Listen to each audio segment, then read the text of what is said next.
వినాయక చవితికి ఇంకా 12 రోజులుందండి. దగ్గర దగ్గర 13 రోజులుంది.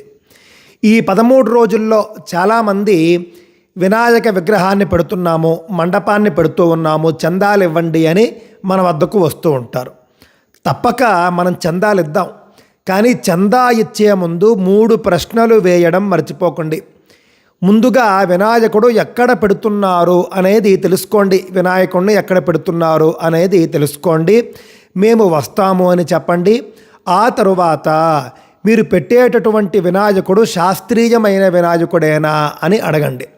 ఎందుకు అనంటే చాలామంది సినిమా వినాయకుళ్ళు, క్రికెట్ వినాయకుళ్ళు రకరకాలుగా పిచ్చి పిచ్చిగా వెర్రిగా పెడుతూ ఉంటారండి. పౌరాణిక వినాయకుడిని కాకుండా ఇష్టానుసారము వినాయకుళ్లను కనుక పెడితే మేము చందా ఇవ్వము అని చెప్పండి. శాస్త్రీయ వినాయకుడిని పెడితేనే ఇస్తామని చెప్పండి. రెండవది, వినాయకుని మండపంలో, మీ వినాయకుని మండపంలో సినిమాలకు సంబంధించిన పాటలు వేయడము, సినిమాలకు సంబంధించినటువంటి డ్యాన్సులు వేయడం, పిల్లలతో కూడా అశ్లీల డ్యాన్సులు వేయించడం చేస్తారా అని అడగండి. చేయము అంటేనే చందా ఇవ్వండి. ఇక మూడవది, మీరు పెడుతూ ఉన్నటువంటి వినాయకుడి మండపంలో తాగి తందనాలాడే బ్యాచులు ఉంటారా అది కూడా తెలుసుకోండి.